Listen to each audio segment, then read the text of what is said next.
dream world and the space of life. Xiefeng.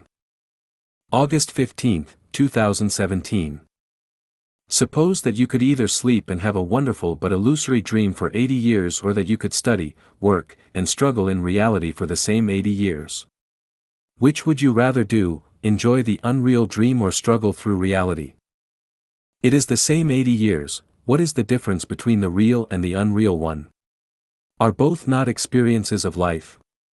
To life, there is no real or unreal problem. Where were you when you were dreaming? Is everything in a dream not our reality? Is the feeling in the dream not real? Are the feeling and experience of annoyance, worry, joy, and fear not the same as they are in our reality? Actually, life is also a dream, however our thoughts corner us stubbornly in a supposed reality and we ignore the other space of life. Human lives die, but life does not. Life will continue to live on in a dream without a body.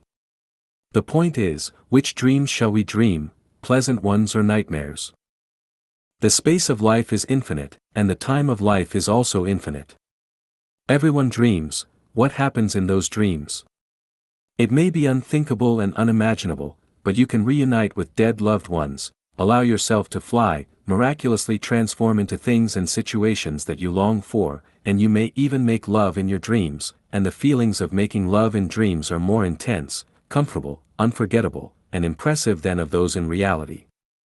What is unimaginable in reality can be realized in dreams. You can even attain magic powers and spells. Why not live a wonderful dream?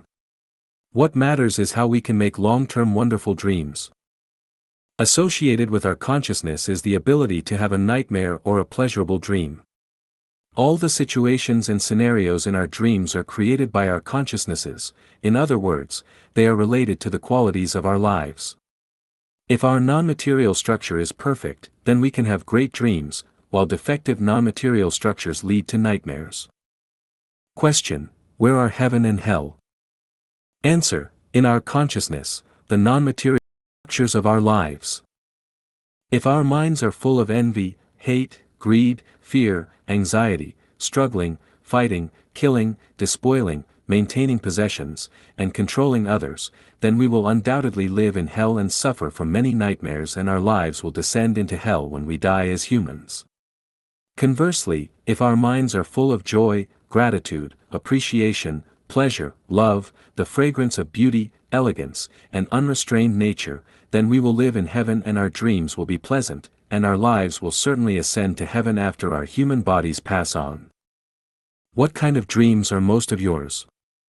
If they are usually beautiful and you love everything in them, it is proven that your consciousness is fine.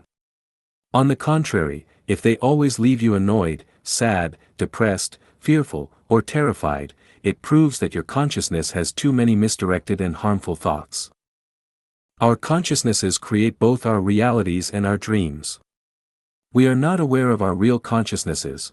The ones that we know are only the surface ones, as the tops of icebergs floating above the water, but what really works are the deep consciousness, which we do not understand very well. Just as the bottom part of the iceberg is much bigger and supports the part that we see, it is the deep consciousness of which we are not aware that support our dreams.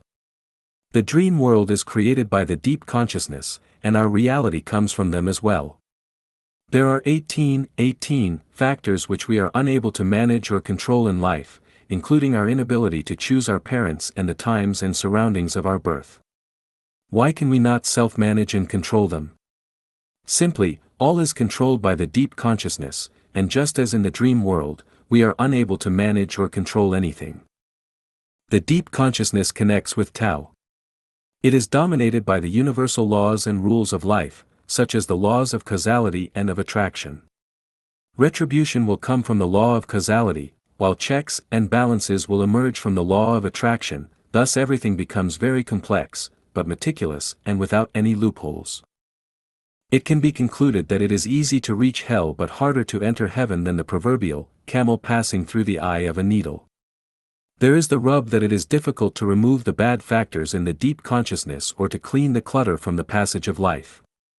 If those bad factors in the deep consciousness can be removed and if that clutter can be cleaned, then all of your dreams will be great ones and you will ultimately ascend to heaven.